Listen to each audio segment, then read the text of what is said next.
a la segunda mesa prevista en esta jornada. En este caso, una mesa sobre la futura regulación de la transparencia y el acceso a la información.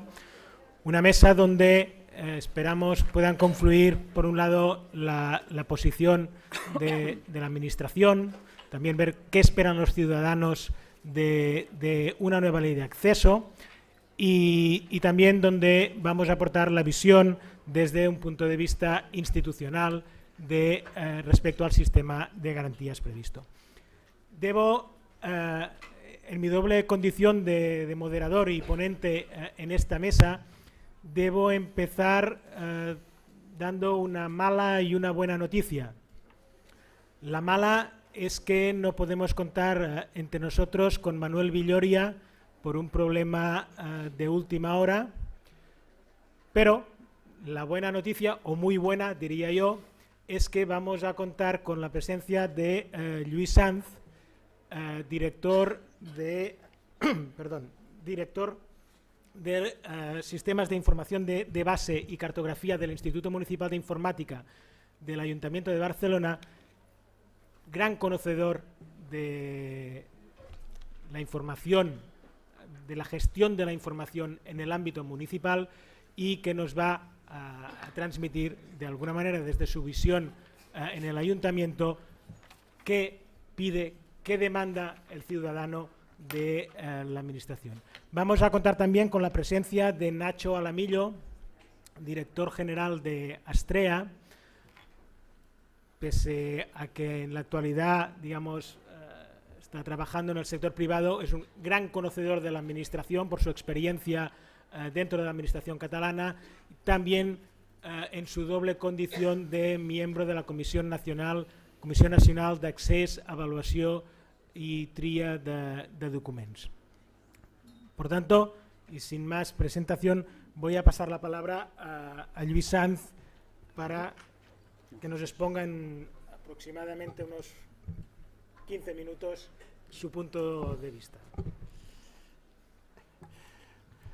Bien, buenos días, bon dia a tothom, buenos días.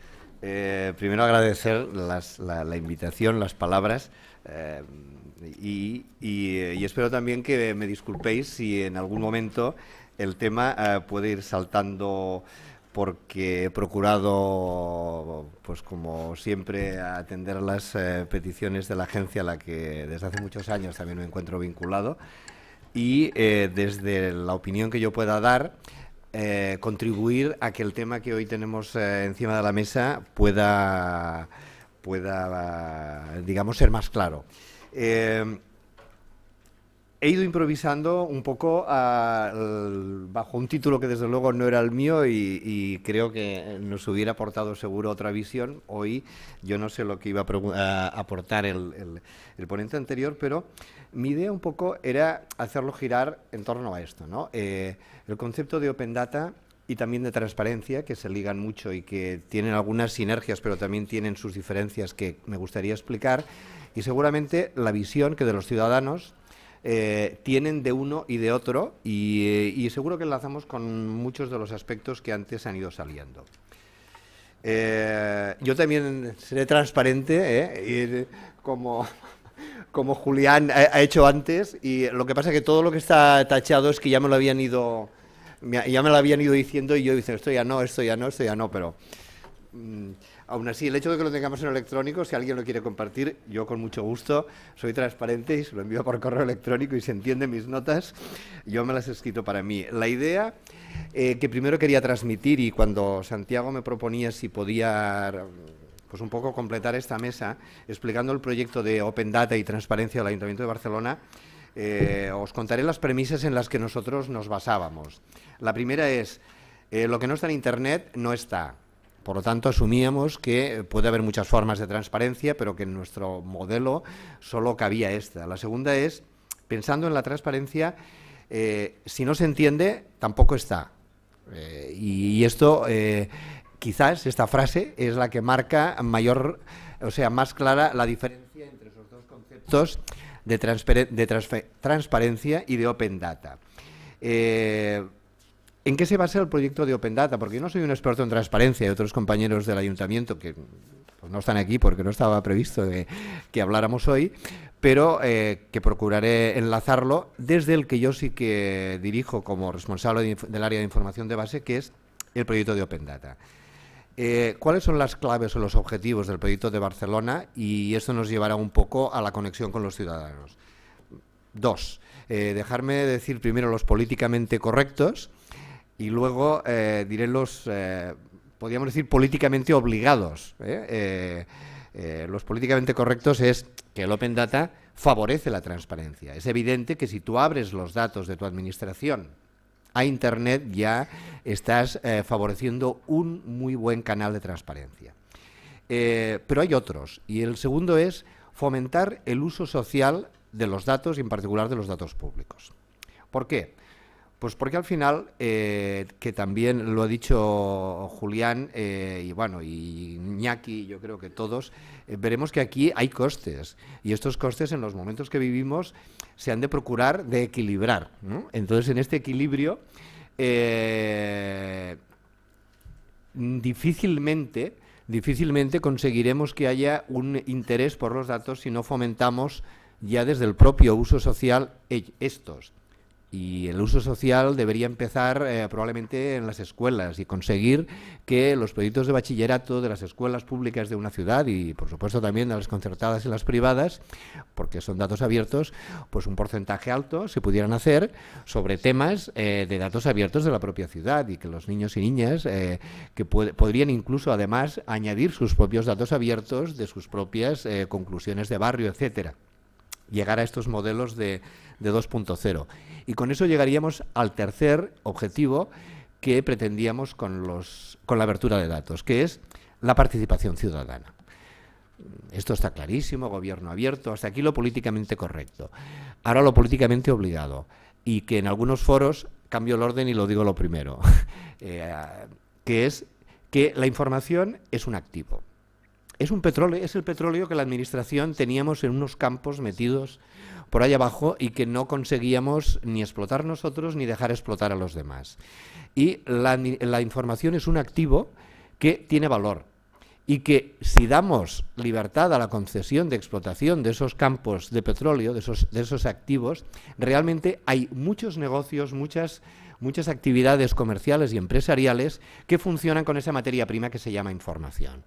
Los infomediarios son esta clase nueva de emprendedores que la tratan, pero también los periodistas de datos.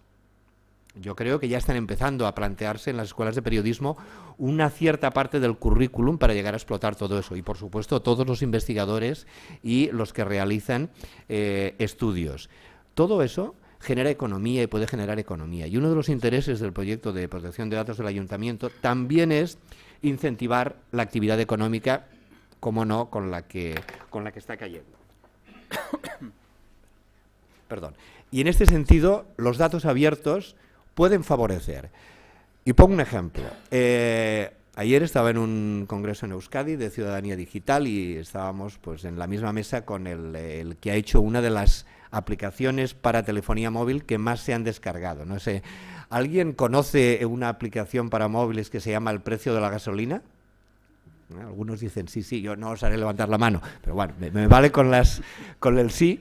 Pues este joven que estaba allí hizo algo tan tonto como aprovechar las publicaciones de los carburantes que son obligatorias en los documentos oficiales y darles una especie de lo que llamamos nosotros de ingeniería inversa de los datos y ponerlas al revés y conseguir que con un elemento que todos llevamos encima, que es el teléfono móvil y en los smartphones prácticamente la localización garantizada de dónde estás, hacer una interlocución, decir, mira, pues si quieres en un radio de 50 kilómetros, el sitio más barato de la gasolina es este. Bueno, esta aplicación ahora no sé por cuántos va, es gratuita, pero aunque la cobraran a 99 céntimos, seguramente muchos la pagarían. Esto representa economía, aunque no nos lo parezca. Algunas de estas aplicaciones tienen millones de descargas. Multiplicar 99 céntimos por millones de descargas y seguro que a alguien le da para montarse una empresa. Todo esto la administración, y eso es con datos de la administración. ¿Alguien puede tener algún prejuicio de que este reutilizador reutilizara esta información, que debe quedar en los BOEs, con usos comerciales? Pues yo creo que ni vosotros como administración ni como ciudadanos no se os ocurriría decir que no. Ahora podríamos volver a hacer la pregunta de cuántos creen que se debería poder comercializar la información pública o no. Igual ya somos unos cuantos más de 15, ¿no? Yo era de los que había levantado la mano, espero que al final, si el coloquio lo vamos a hacer, pues seamos algunos más, ¿no? Pero tenemos un poco más cosas. Al final, la pregunta clave era, ¿qué nos piden los ciudadanos? ¿Qué información nos piden los ciudadanos? Pues aprovecho también las reflexiones de ayer de una de las sesiones del Congreso en Euskadi, en Donostia, y las conclusiones de uno de los que moderaba una de estas mesas de trabajo. Dijo, los ciudadanos no quieren datos. Dice, nadie quiere datos. Los ciudadanos quieren o servicios o un valor añadido, o lo quieren tangible, o noticias. ¿Por qué? Porque cuando nosotros hablamos de open data, de datos crudos, y yo pienso que aquí Julián lo ha comentado antes, exigimos unos condicionantes técnicos, automatismos, para que los datos los pueda digerir directamente un robot, un aplicativo informático. Empezamos ya a hablar de estas palabrotas que ya nadie entiende. No, es que tendría que haber una URI. Dice, URI, querrás decir URL, no, digo URI, esto es... O tendrán que estar explotables directamente por un API. ¿API? ¿Qué pasa? Empezamos con una serie de tecnicismos en los que para que unos puedan reaprovecharla, los otros no la entienden. Entonces hay dos opciones. Para transformar esos datos en lo que el ciudadano quiere, que es servicios o información, una de dos. O la administración empezamos a cocinar los datos y les facilitamos la información en un lenguaje que ellos lo entiendan, y entonces nos gastamos dinero en elaborarla y no damos servicios con ese dinero que nos gastamos, o lo cobramos en tasas que no, a lo mejor son nada homologadas, o bien dejamos libertad al sector de que las cocine, las elabore como quiera, sin desnaturalizarlas, para que eso pueda llegar a los ciudadanos, o bien como una noticia, o bien como un servicio. Para quien quiera lo lea en un periódico, digital o en papel, o quien quiera se lo baje como un aplicativo en su smartphone o en su tableta. Además, seguramente esa no inversión que realiza la administración en esa reelaboración puede redundar en un ejercicio de dinamización de la economía, incluso en que lo que tantas veces se dice es que el sector privado puede ser más eficiente que el público en algunas cosas. Es que a lo mejor el público estábamos entrando en unas parcelas que ya no nos tocaba. Ahora, la información es nuestra. Y aquí hay que entender, y me gustaría también dar una coletilla a la pregunta que creo que habéis hecho alguien por aquí, pues era un poco para enfocar a la que había hecho la pregunta de ¿qué pasa si cambian los datos? Y yo pienso que hoy tenemos garantías técnicas para que eso no pase. Por ejemplo, imagínate que nosotros publicamos unos metadatos, y ahora entraré un poco en la parte más técnica, pero es que entre esos metadatos, nosotros en caso del Ayuntamiento de Barcelona ofrecemos los datos en un tipo de licencia que se denomina Creative Commons by, que es haga usted lo que quieras, cite la fuente y tira adelante. En esos datos que usted tiene que citar, yo le puedo obligar a que cite la URL de la información original. De forma que, igual que cuando leemos un periódico, a lo mejor pone fuente Reuters tal, pero luego hay un periodista que da su opinión. Las dos cosas pueden ser útiles para el usuario. Yo pienso que tenemos, y si no la hemos de crear, y en esto hay grupos ya trabajando a nivel nacional, de crear esta metodología que nos garantice que esa información, aunque sea reutilizada, aunque sea triturada, en cualquier momento sí que pueda, uno puede decir, no lo veo claro, me voy a la fuente original, y aquí ya sí que hay que empezar a educar a toda esta sociedad digital. Y aquí nos aparece otro problema, que el grupo de ciudadanía, donde estaban justamente los docentes, también como representantes de la ciudadanía, nos dijo, dice, tenemos un problema. Estamos tratando de un colectivo de docentes que no pertenecemos a la sociedad digital, estamos tratando de educar a unos alumnos que ya son ciudadanos digitales. Y la primera, cuando hablan de brechas y fracturas, es aquí. Ahí es donde probablemente la administración también tendría que incidir. Hemos de conseguir que por lo menos en cada colegio público, solo con que haya un miembro del profesorado que tenga esta sensibilidad de hacer llevar los datos útiles, porque si no el joven y el adolescente, porque estamos hablando quizás de los últimos cursos de secundaria y de bachillerato donde esto se puede asentar, bueno, los que tenemos hijos en esta edad sabemos lo que, en fin, les cuesta llegar al más mínimo esfuerzo. Entonces, o eso se pone en el currículum o realmente nos va a costar que haya esa ciudadanía digital. Y si no hay esa ciudadanía digital, los que venden apps, los que fabrican valor añadido, no tendrán retorno. Esos son los futuros compradores de apps. Los que acabarán pagando 0,99 o 1,99, los que lo acabarán pagando masivamente, hoy están en las escuelas de secundaria y de bachillerato, a lo mejor. A partir de ahí, bueno, yo pienso que en el momento en que se produzca la bola de nieve del uso social de la información, aunque sea con cosas tan sencillas como el precio de la gasolina, ya llegaremos al BOE y a todo lo demás. Yo, antes cuando preparaba las notas sobre la marcha, había notado aquí, ahora no recuerdo qué ponente lo ha dicho, en el BOE está todo, pero ¿cómo está? En principio está en PDF. Y el PDF no es un formato reutilizable. Cuando el otro día hablábamos con los periodistas, ¿qué nos pedían los periodistas? Que no dejan de ser unos infomediarios de los ciudadanos. Pues los periodistas nos pedían 0 PDFs, porque eso no le puedes dar la vuelta. Ellos no saben hacer ingeniería inversa de datos, que algunos sí, pero ellos no. Y dicen, nosotros queremos Excel solo, que es con lo que yo puedo cocinar y tal. Y entonces les decía, sí, bueno, pero al tanto, que el Excel es muy peligroso, ¿no? Es la primera herramienta de desnaturalizar los datos y las estadísticas. Ahora nuestro compañero del IDESCAN no está, pero al final tú puedes cocinar los datos hasta llevarlos a donde quieras, ¿no? Y alguien que no fui yo, que era uno de los asistentes a esta especie de workshop, dijo una frase que yo me la quedé y os la dejo ir, y no sé el origen y no puedo atribuírsela al autor, me sabe mal, pero que venía a decir, dice, se han escrito muchas más novelas de ficción en Excel que en Word. Quedaros con el doble sentido.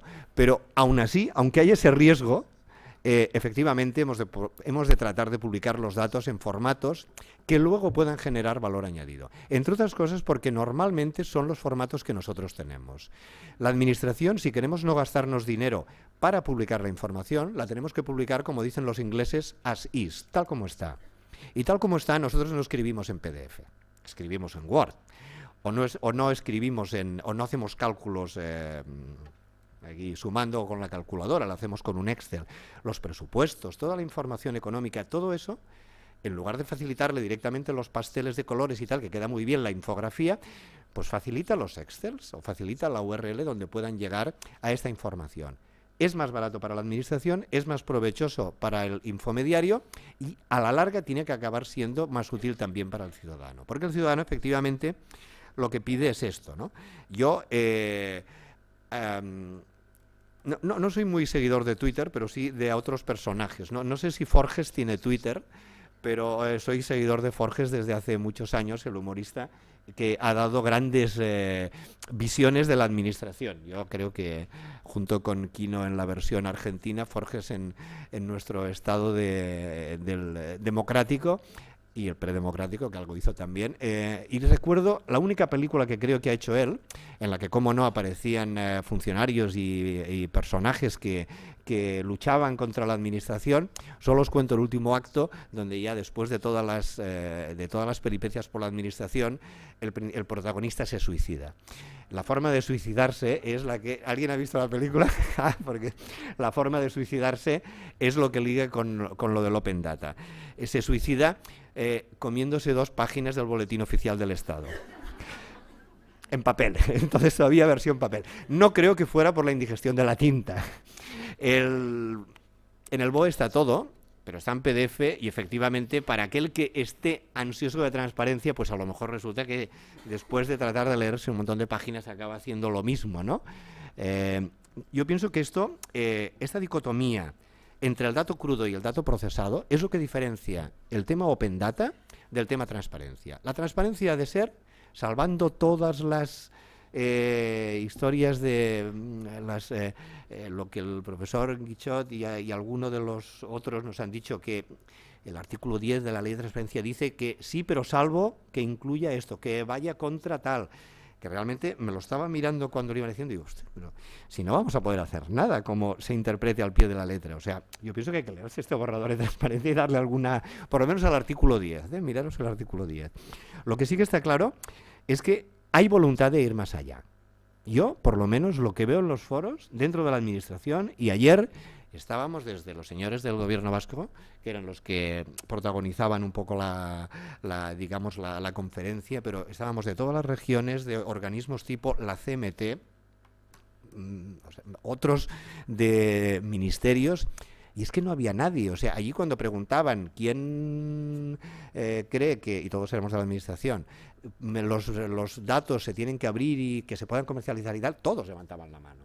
Entonces yo pienso que la voluntad existe, incluso va por delante de lo que hoy está escribiendo el propio legislador, y esto nos lo tendríamos quizás que mirar.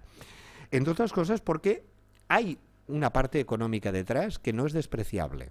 Repito, es un pozo de petróleo. Nosotros que no tenemos petróleo como los argentinos, sí que tenemos, somos una de las administraciones con más datos en nuestro poder que hay.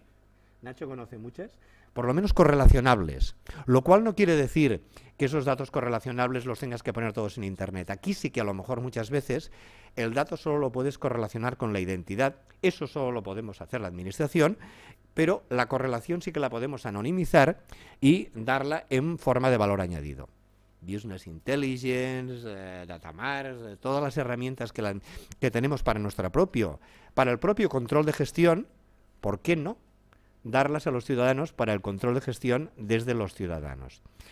Eso alguien lo tiene que transformar a lenguaje ciudadano, porque la administración lo que no puede es reducir. Yo pienso que aquí tenemos que hacer un mínimo de elaboración de datos para que lo más elemental se entienda, pero todo lo demás, todo aquello que no prohíba una ley, se debe poder dar en abierto y además comercializar. Para eso ha de haber una serie de estándares, ha de haber elementos técnicos que ya hay gente que está trabajando y probablemente tiene que haber otros que digan cuáles son esos mínimos de transparencia.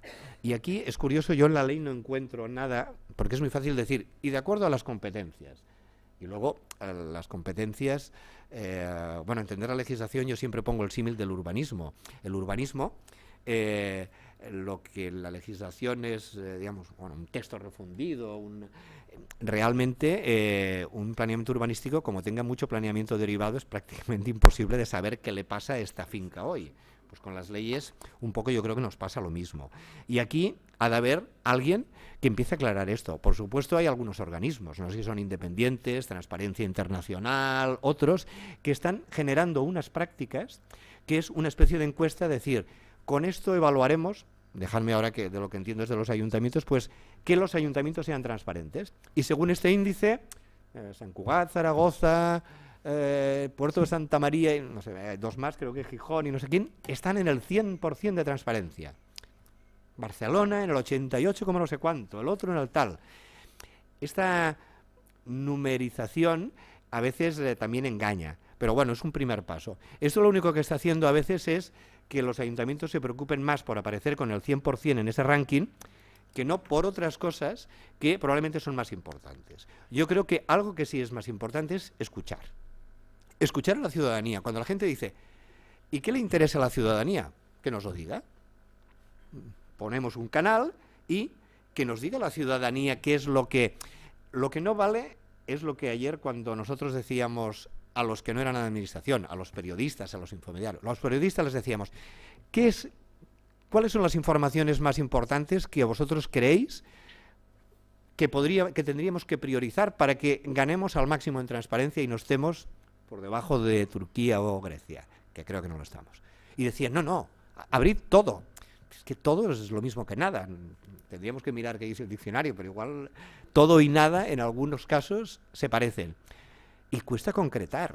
La única manera es decir, bueno, vesme diciendo de uno en uno, entras por este canal y yo ya los ordenaré y llegaré al mapa pues de intereses y tal.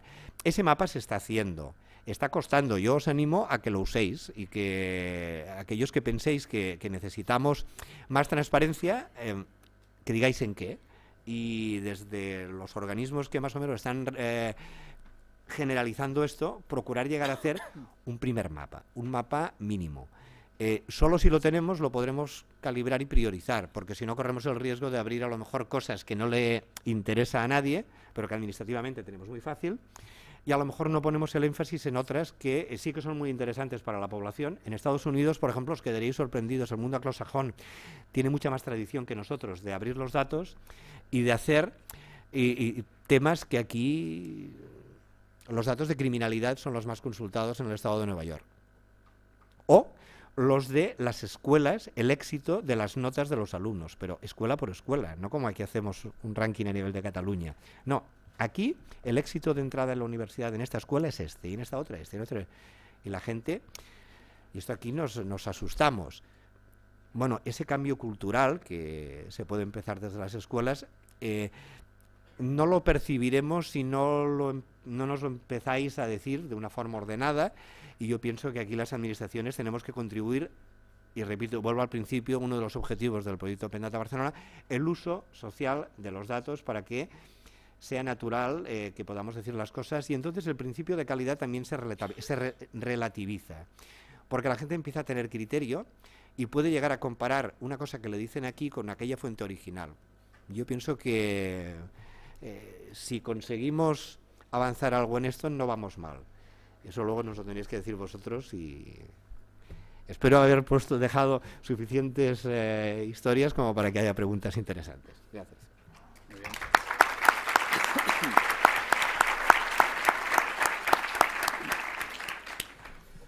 Gracias, Lluís, por tu interesantísima aportación. Damos la palabra ahora a Nacho Alamillo. Buenos días, buen día. Muchas gracias por la invitación, tanto a la Universitat Oberta como a la Autoridad Catalana. Realmente, llegados a este punto, uno siente pánico porque todos los temas han sido tocados ya no queda nada que explicar.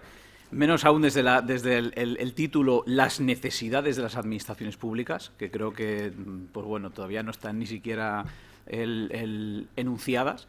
Pero bueno, a pesar de que he tachado casi todos los temas de mi lista, porque yo también he ido tachando, ¿no? Que nos íbamos mirando con terror a medida que iban hablando pues, los diferentes compañeros, sí me quedan algunos temas que decir. Y como no tengo ninguna norma de disciplina con ninguna institución, pues bueno, me voy a permitir dar mi opinión con total honestidad. Voy a tratar sobre todo tres temas, tres necesidades que yo sí que estimo que son reales desde la perspectiva de la administración pública si esto tiene que funcionar. No si tiene que existir como objeto jurídico, ya sabemos que esto puede acabar formando parte de la imaginación jurídica, como tantas otras leyes que tenemos, pero si queremos que funcione realmente, tenemos tres grupos de necesidades que son ciertas. Algunas no entraré mucho porque ya se han hablado, otras no. Por ejemplo, necesitamos una regulación de calidad. O sea, si no tenemos una regulación de calidad, esto no va a funcionar. Y aquí tengo una visión claramente negativa. O sea, yo creo que esta ley es casi un fraude. Casi un fraude. O sea, cambia muy poco sobre lo que hay y tiene una disposición adicional primera suficiente como para desactivar prácticamente todo el acceso que ahora no tenemos, porque realmente pues, ha limitado mucho su alcance. Muchísimo. Cosa que no digo yo, sino también las asociaciones de archiveros. ¿Por qué? Porque cuando uno rasca, pues empieza a ver cosas extrañas. Siempre al final de la ley, ¿no? Yo me miro a la disposición adicional primera y veo cosas como que toda esta ley no se aplica si hay otra normativa específica de acceso. Y además nos dice una cosa fascinante, ¿no? Dice, el acceso a la información ambiental, en este caso pues me parece bien porque teóricamente debería ser superior, el acceso a la información destinada a la reutilización, con lo cual todo el tema que hemos estado hablando de Open Data me parece fantástico, pero estaría, ¿no?, en otra ley, o sea, estaría fuera de este marco general, que es el que en principio nos tiene que dar un amplio espectro. Y luego me encanta la de a la obrante en los archivos que no tengan la consideración de archivos de oficina o gestión.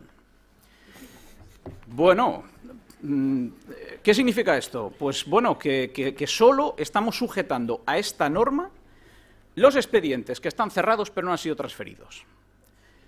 Casi fraude.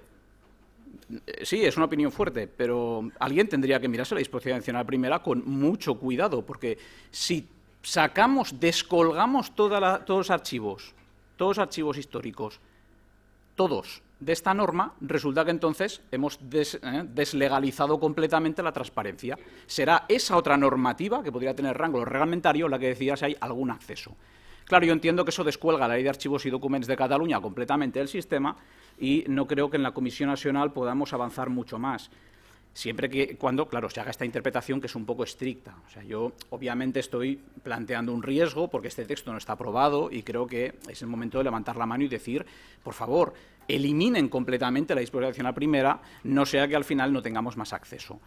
Y esto a mí me preocupa. Me preocupa esto, me preocupa que ha quedado un trocito de la cuestión en la ley de acceso electrónico, que como se ha dicho muy acertadamente, de acceso no daba ninguno, que la parte archivística nos queda descolgada, que la parte de reutilización nos queda descolgada y que cualquier otra normativa que diga yo regulo el acceso también queda descolgado. Claro, esto no es mucha más transparencia la que hay ahora. Sí me parece satisfactorio el cambio de directamente inconstitucional del tratamiento del acceso a los archivos y registros de la Administración, que tiene el actual artículo 37, como he dicho reiteradamente, prácticamente toda la autoridad administrativa de España, a una insatisfactoria ley de un poquito de acceso. Eso me parece bien, o sea, que hemos avanzado un poco, pero es insatisfactorio. O sea, creo que esta no es una ley que nos vaya a arreglar verdaderamente los problemas, sobre todo cuando hablamos de acceso a expedientes administrativos, o sea, el acceso a los registros, el acceso a los archivos de la Administración, porque van a continuar yendo por la vieja regulación. Y a menos que alguien toque la vieja regulación, entiendo que podemos tener problemas de interpretación fuertes. Luego yo, en la posición institucional de las administraciones públicas, haría un llamamiento a una necesidad de clarificación de este aspecto. Creo que la calidad normativa del texto propuesto es baja. Creo que hay pie para hacer muchas malas interpretaciones.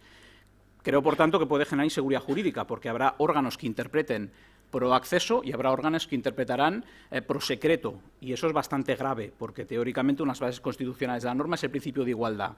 Pues bien, habrá leyes de archivos diferentes, con regímenes de acceso diferentes. Y esto es preocupante cuanto menos. Esta sería la primera cuestión. Bueno, no lo he comentado demasiado, pero también ha salido el tema de la gratuidad. En esta ley se prevé que los cambios de formato de los documentos o la información accedida se puedan cobrar.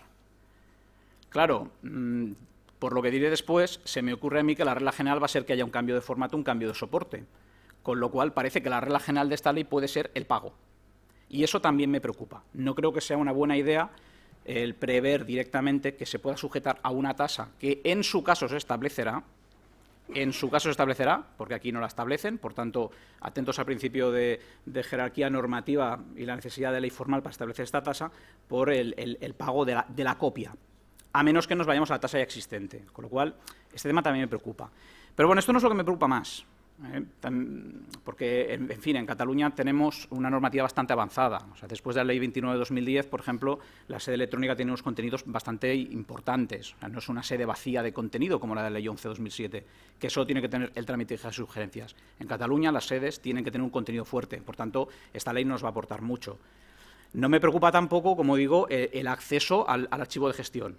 Todo lo demás sí. Todo lo demás creo que es hemos de hacer una llamada de atención importante. ¿Qué más? Segunda gran necesidad, organización administrativa adecuada. ¿No? Necesitamos, además de una calidad normativa mínima, o sea, una ley digna, necesitamos también una organización administrativa. Aquí ahora mismo tenemos un poco de problema, ¿no? Aparece aquí la necesidad de nombrar un órgano independiente. Parece que es muy atractiva la idea de la Autoridad Catalana de Protección de Dades. Yo me puedo adherir a esta idea atractiva, me parece que tiene una lógica fuerte, sobre todo en un contexto de no engrosar más el sector público, pero bueno, hay otros órganos que en principio están llamados a tener un papel importante. Yo quiero aquí reafirmar el papel de las comisiones calificadoras superiores de documentos, tanto la catalana, que viene haciendo un trabajo importante, venimos con participación de Carles San José en representación de la autoridad catalana, un trabajo importante en intentar al menos definir condiciones de derecho a acceso y condiciones de evaluación documental, y creo que ese papel se tiene que reforzar. ¿Por qué? Porque está claro que una autoridad independiente ex post puede llegar a fijar criterios, pero ex ante no se está fijando nadie. Entonces, las tablas de acceso y evaluación documental que están trabajando en la Comisión Nacional y que deberían ser adoptadas como mecanismo general por las restantes comisiones calificadoras superiores en otras comunidades autónomas, para mí son un mecanismo importante de estandarización de condiciones de acceso. En este sentido, yo creo que ambos órganos, uno independiente y otro claramente no independiente, sino puramente administrativo, están llamados a colaborar. Son funciones complementarias que tienen que potenciar ambas. Y seguramente no nos podemos olvidar del papel fundamental del archivero o archivera, que no archivador ni archivadora, los que seáis del cuerpo ya sabéis de qué hablo, que realmente tiene que ser un poco experto en ayudar al órgano a decidir. Me estoy refiriendo, evidentemente, al procedimiento antes de presentar cualquier reclamación. Porque normalmente la falta de conocimiento sobre estas cuestiones jurídicas, que son un poco peleagudas por los archiveros o archiveras, puede llevar a denegaciones de acceso que realmente pues, son incorrectas. Por tanto, hombre, más evaluación ayudará. Pasar más por que haya más tablas aprobadas por el consejero correspondiente ayudará. Pero para toda esa ingente cantidad de expedientes no evaluados que tenemos en todas las administraciones públicas, parece bastante razonable que los archiveros tengan un papel el protagonista. Papel importante, porque de otro modo entiendo que el miedo de la Administración a cometer un error, sobre todo con esta norma potencialmente tan confusa, puede llevar a una cultura de la denegación de acceso por si las moscas. Luego, aparte, pues bueno, creo que se ha hablado bastante sobre la enorme cantidad de límites, la incorrección de la exclusión del propio concepto de información pública que hay en la ley y no creo que sea necesario decir gran cosa más. Finalmente, tercer bloque de necesidades que yo creo tendremos en la Administración para poner en funcionamiento este sistema, para hacer que esto sea real. Infraestructura tecnológica suficiente. Es decir, miren, esta ley no se puede cumplir con procedimientos a mano. Por supuesto, aparece la vieja limitación del principio, si me permiten, de vagancia administrativa, expresado en forma de no reelaborar nada, lo cual, claro, también nos plantea muchos problemas, sobre todo cuando hablamos de copias parciales, porque no se me ocurre a mí cómo vamos a hacer copias parciales sin reelaborar algo. Con lo cual, claro, hay una cierta contradicción interna en la propia ley. Cuando sea posible deberá dar copia parcial, pero si hay que reelaborar no tiene por qué dar acceso. Esta es una contradicción que hay que resolver en algún momento y que además eso se resuelve tecnológicamente. Los retos tecnológicos que tiene la Administración Pública para poner esto a funcionar son importantes. Incluyen cosas como hacer mejores sedes electrónicas. Como digo, la sede electrónica de la Ley 11 es una sede vacía de contenido. Si se miran el artículo 10 de la Ley 11 verán que lo único que tiene que tener es la propia identidad de la sede, o sea, el nombre, la URL de la sede, el certificado digital y el procedimiento de quejas y reclamaciones. No tiene que tener nada más. La Ley 29 en Cataluña ha incrementado el nivel, siguiendo además las sugerencias del Colegio de Secretarios e Interventores y Tesoros de Administración Local, para evitar la lucha contra la corrupción, incrementar la lucha contra la corrupción, etcétera, etcétera. Pero en otras comunidades autónomas no es así. Entonces, esto es favorable y es bueno, pero la sede se tiene que diseñar bien. Quizás debemos empezar a diseñar las sedes pensando un poco en el web semántico. El web semántico, esto que algunos llaman el web 3.0, incorpora interfaces para que los agentes informatizados, esos infomediarios a los que muy correctamente se refería Lluís, puedan localizar información, puedan entender la información que os ofrece e incluso la puedan procesar automáticamente. Siempre sin desnaturalizarla, claro, porque en el intercambio electrónico de datos la norma es la transformación de la información en un formato de origen a un formato destino. Esto no es ningún problema. Sin embargo, ahora mismo nuestras sedes electrónicas están diseñadas para humanos. Son difíciles de entender en muchos casos, es difícil encontrar la información en prácticamente todos los casos. De eso, Fina Solá, que aquí presente, hizo un estudio muy fuerte sobre sedes electrónicas del mundo local y las conclusiones no eran precisamente halagüeñas. Entiendo que habrá mejorado el tema, pero estamos muy lejos de que esto sea útil y sea real, porque puede ser muy difícil encontrar la información. Aquí, desde luego, me adhiero plenamente a todo lo que se ha dicho sobre el Open Data por los diferentes ponentes, porque creo que es una cuestión clave. Más cosas. Los gestores de documentos electrónicos, que es una cosa todavía casi mítica en las administraciones, porque es una pieza de software que se empieza a comprar ahora, pasan a ser importantes. O sea, es muy difícil poder dar acceso a algo si no tenemos un gestor documental, si no tenemos verdaderos gestores de expedientes administrativos donde los datos estén debidamente descritos. Por tanto, empiezan a pensar en implementar por defecto la ISO 30300 y toda la familia de normas de gestión documental. En los archivos de gestión. Y eso es un cambio para el profesional del archivo, que pasa a ser archivero a ser gestor de documentos.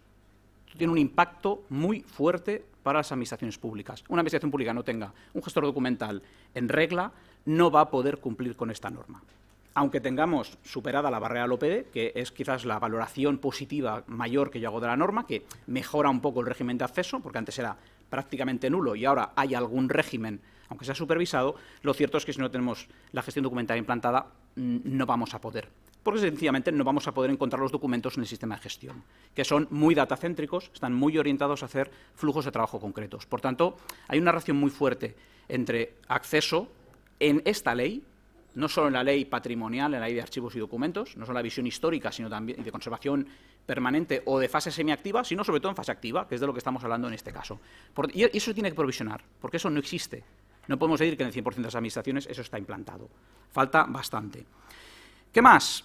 Digitalización. La digitalización de documentos en papel parece ser algo imprescindible si queremos dar acceso, sencillamente porque si no puede ser antieconómico.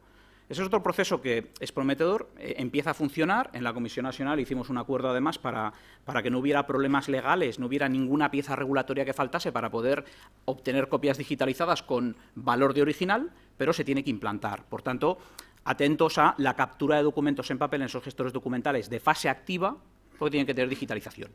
Necesitamos eso con todos sus metadatos. Y aquí vendría claro, además, el intentar ser capaces de hacer algún tratamiento automatizado para anonimizar ya parcialmente los documentos y poder ponerlos a disposición de alguien. Porque, como digo, si sencillamente digitalizamos en imagen y lo metemos en un PDF, y esto es cierto, pues tenemos algo improcesable. Y algo improcesable informáticamente es algo que requiere un funcionario o una funcionaria haciéndolo a mano. Y con eso no vamos muy lejos. ¿Por qué? Por la carga de trabajo que supone, los costes que suponen y, por tanto, la tendencia natural que tendrá o continuará teniendo la Administración pública a denegar el acceso. Formatos abiertos, obviamente, uso de estándares abiertos, lo dice la Ley 11/2007 de forma insistente, lo repite también el Esquema Nacional de Interoperabilidad, el Real Decreto 4/2010, en su artículo 11. Se acaba de publicar la semana pasada el borrador con la norma técnica de interoperabilidad del catálogo de estándares, que incluye los formatos. Bueno, una mayor orientación a adoptar este tipo de formatos ayuda. Y luego, sobre todo, definir documentos un poco menos para humanos y un poco más para procedimiento automatizado. Mejor un XML que describe un acta de pleno de un ayuntamiento que podemos procesar automáticamente para hacer cambios de formato y dar acceso parcial que un PDF escrito de forma muy narrativa que no vamos a poder trabajar. Por tanto, también cambia cómo diseñamos los procesos informáticos de administración electrónica. Relación fuerte, ¿no?, entre administración electrónica, procesos administrativos y expedientes administrativos y, por tanto, transparencia y acceso a esa información administrativa. Y, finalmente, la duda de la automatización. Ha salido la automatización como algo importante, estoy de acuerdo, pero tiene todos estos preliminares. Si no tenemos resuelto el formato del documento, si no tenemos resuelto el procesamiento automático, el poder, ¿no?, lo que dicen los técnicos, introspectarnos dentro del documento y procesarlo, todo lo demás deviene trabajo manual de difícil resolución. Por tanto, pues bueno, tenemos un cierto problema encima de la mesa, en tanto cuanto no hay recursos económicos. Y por eso, aparte de que legalmente me parece que puede ser casi un fraude el aprobar una gran ley de transparencia que luego tenga poco recorrido práctico, si además no hay presupuesto, pues nos podemos encontrar con una situación de fraude total, ¿sí? de no ha cambiado mucho la situación. Yo soy optimista, que conste, porque creo que las inversiones que hacemos en administración electrónica las podremos utilizar aquí. Por eso soy optimista, porque si no, realmente creería que esto es más un gesto de estética pública que una voluntad política decidida de transformar. Y, por tanto, el mensaje es: hay que transformar más la administración electrónica. Hay que adoptar más la tecnología, y una tecnología semantizada y sintácticamente potente, con ciertas herramientas que ahora mismo no tenemos. Hay que profundizar en ello para hacer realidad el cumplimiento de la ley. Periodo, evidentemente, como todas las leyes, 2 años, 3 años, 5 años. Finalmente, un comentario ciudadano, porque ya que Lluís ha entrado en el terreno de las administraciones. Yo, como ciudadano, también tendría alguna necesidad que pedir a la Administración. Básicamente, no me hagan monopolios. O sea, corremos el riesgo con los datos de que nos pase lo mismo que nos ha estado a punto de pasar con la firma electrónica, con el sellado de fecha y hora y con las notificaciones administrativas, que es que haya la tentación de constituir monopolios en favor de empresas públicas. Yo creo que este tema es de capital importancia. Y yo creo que con esto lo dejaría aquí. Si tenemos pues dudas, luego las podemos resolver. Muchas gracias.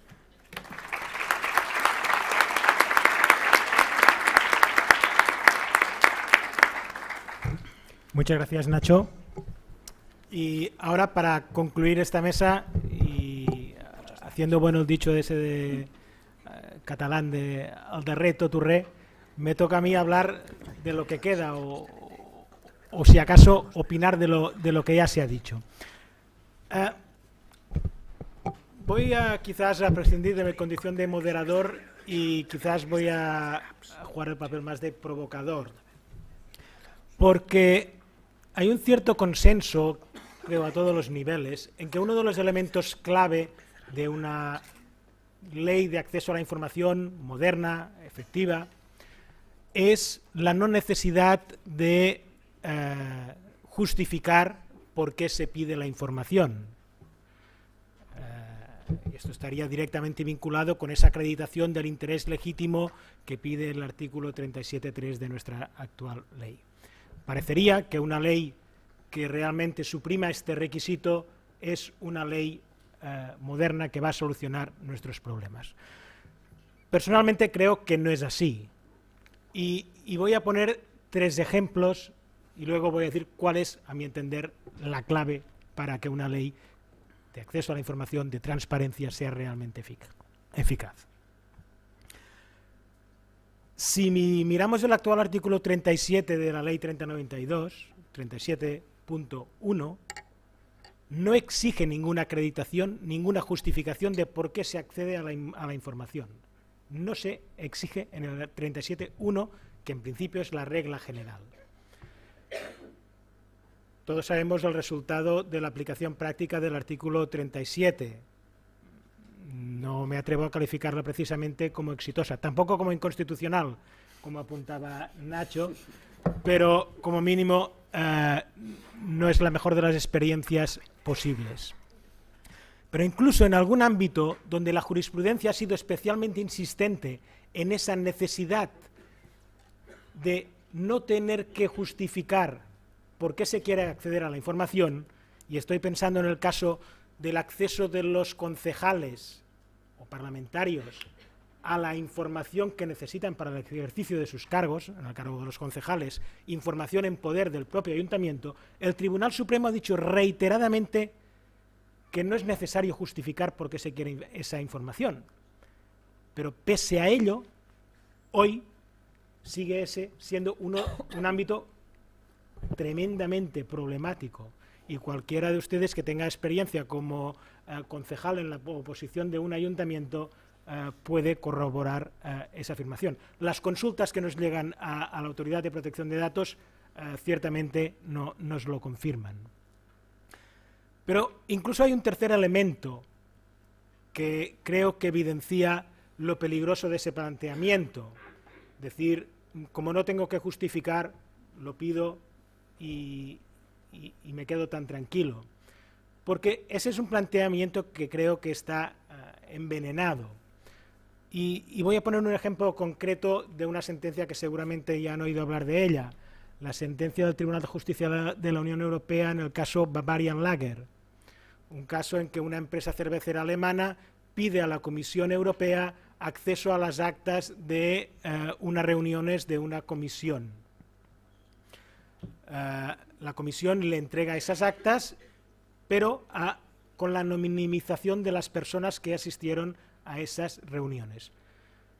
La empresa reclama ante los tribunales, que no le dan la razón, y llega hasta el Tribunal de Justicia de la Unión Europea, que acaba diciéndole, pues mire, la verdad es que yo no sé si usted tenía derecho o no a acceder a esa información, la de los nombres de los representantes que estaban en esa comisión. Dice, porque como usted no me ha justificado para qué los necesita, y eso puede incidir en el ámbito de la protección de los datos personales de esas personas, no puedo hacer la ponderación necesaria para pronunciarme.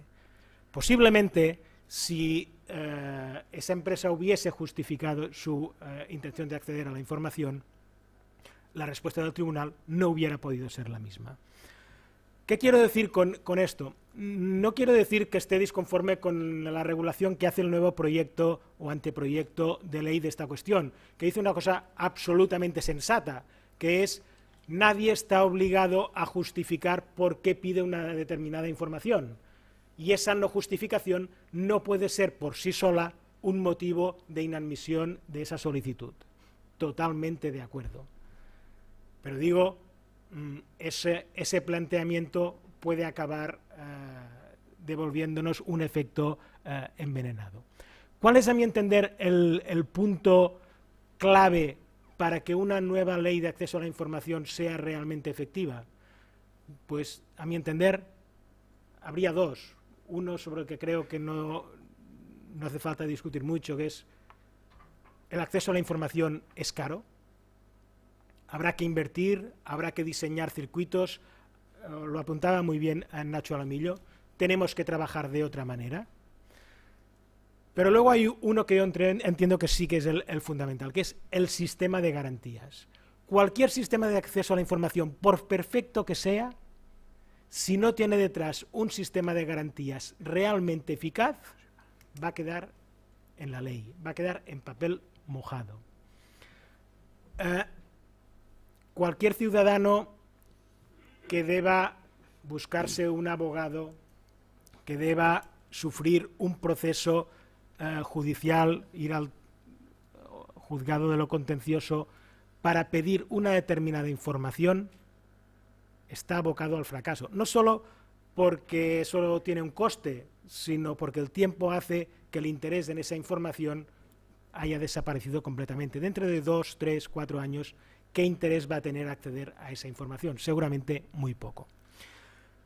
¿Y cuál es el sistema de garantías que entendemos que debería prever la ley? Pues entiendo que debería incidir básicamente sobre dos cuestiones.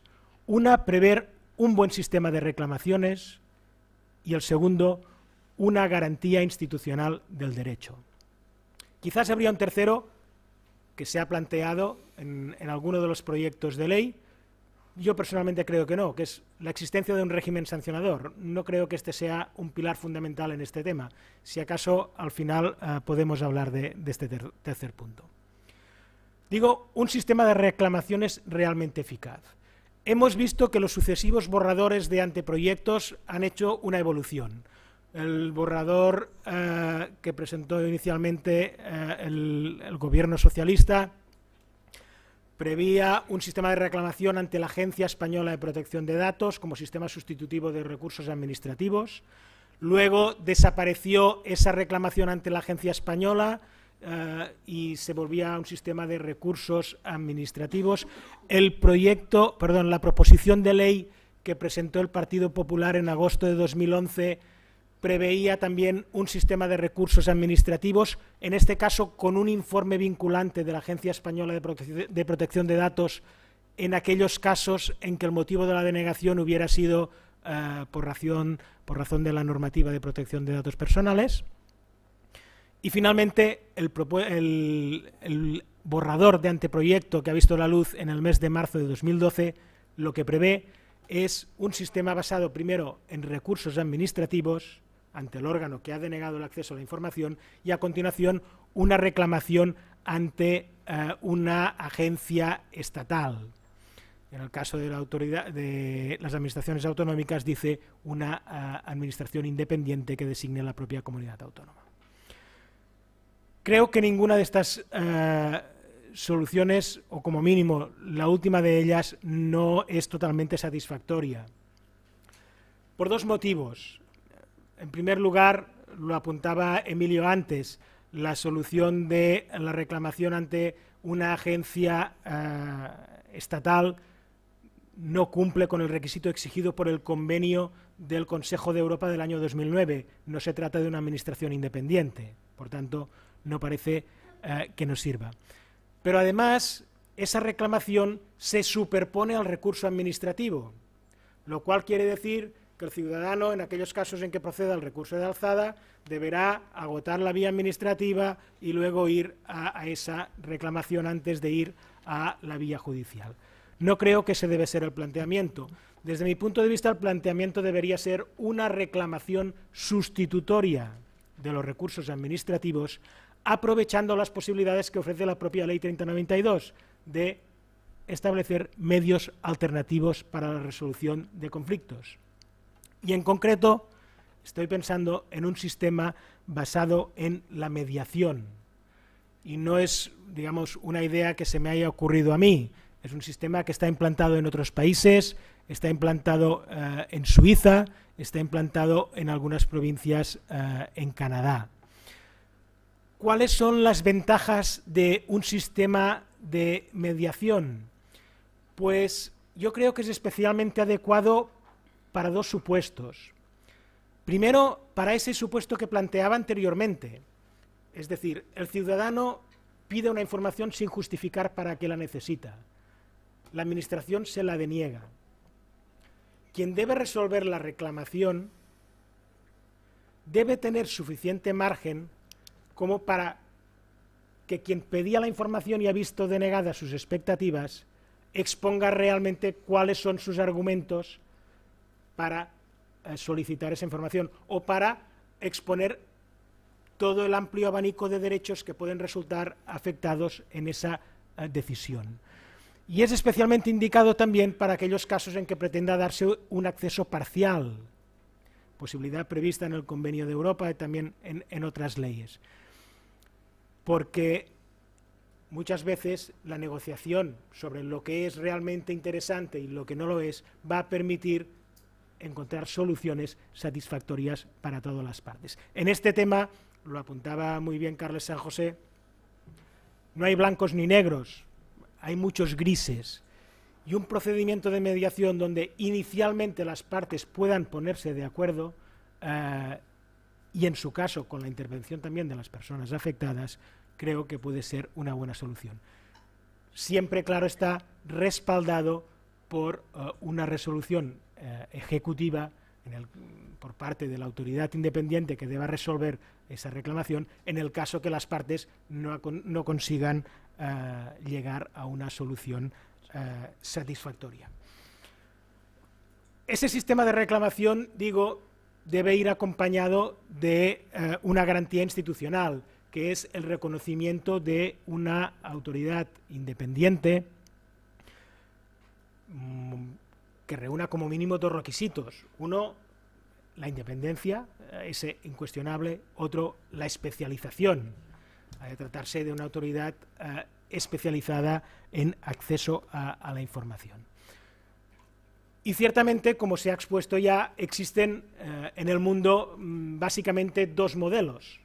Uno, el de una única institución para la protección de datos y el acceso a la información, que es el modelo que existe, por ejemplo, en Gran Bretaña, y, digamos, con un resultado realmente exitoso. Y el modelo que existe también en otros países de estructura compuesta, como puede ser en Alemania, en Suiza o en provincias canadienses. El otro modelo es un modelo dual, donde existe una institución que tiene por objeto exclusivamente el acceso a la información y otra institución que se ocupa de la protección de datos. Sería el modelo que rige en Italia, en Francia, en Portugal y en otros países, o en Canadá a nivel federal. ¿Cuál es el modelo que desde la Autoridad Catalana de Protección de Datos se ha entendido como el modelo a defender, o el modelo que entendemos que podría de la mejor manera dar una respuesta adecuada a la situación actual? Pues realmente consideramos que sería el modelo de una institución única, y eso especialmente en el caso de las administraciones autonómicas. ¿Por qué? Bueno, hay argumentos a favor y argumentos en contra. Indudablemente, Emilio Guixot ha expuesto algunos de ellos y coincido básicamente en todo lo que ha dicho Emilio. Hay un argumento en contra evidente, es decir, las reticencias que puede despertar, es decir, quien se ha ocupado de la protección de datos hasta el momento, cómo va a ser sensible con algo que está diametralmente opuesto a la protección de datos, como es el acceso a la información. Es un planteamiento, digamos, plausible.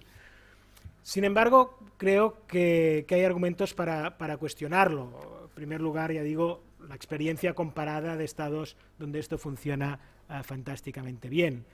Pero también experiencias concretas que las hemos vivido y las vivimos cada día.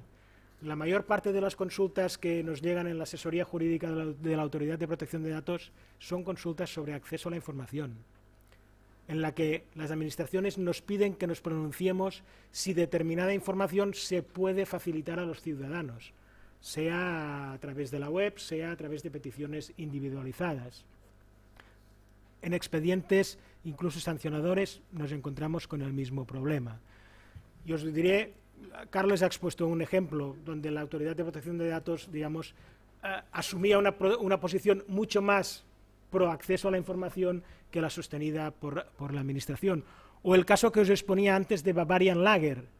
¿Saben ustedes quién era el promotor del acceso a la información en ese caso, aparte de la empresa afectada? Pues era el Supervisor Europeo de Protección de Datos, que defendía en contra de la Comisión que debía darse pleno acceso a esa información.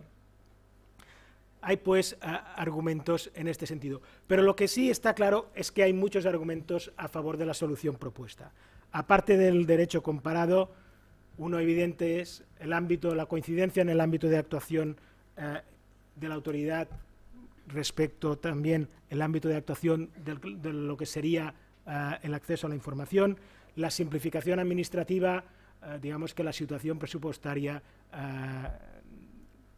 aconseja no crear nuevas entidades superpuestas, la posibilidad de encontrar soluciones ponderadas, porque realmente el escenario de resoluciones contradictorias entre una autoridad encargada de la protección de datos y una autoridad encargada del acceso, creo es el peor de los escenarios posibles, tanto para la protección de datos como para el acceso a la información. Y en definitiva, nos encontramos con instituciones las agencias de protección de datos, que están trabajando habitualmente con mecanismos de ponderación entre diferentes derechos, uno de ellos, innegablemente, el derecho al acceso a la información. Y bueno, como veo que el reloj manda, yo lo dejaría aquí. Si acaso abrimos un turno de intervenciones para poder comentar cualquiera de las cuestiones que se han expuesto. Muchas gracias.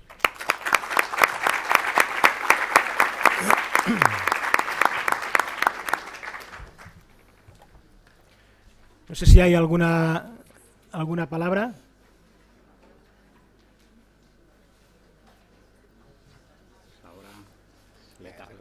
¿No? Bueno, veo que aún no he sido suficientemente provocador. Me lo voy a replantear en un futuro. Bueno, en cualquier caso, muchas gracias a todos, muchas gracias a los ponentes, especialmente a Lluís Sanz por el esfuerzo que ha hecho para estar con nosotros, y muchas gracias a todos los asistentes por haber estado con nosotros durante toda esta sesión. Muchas gracias.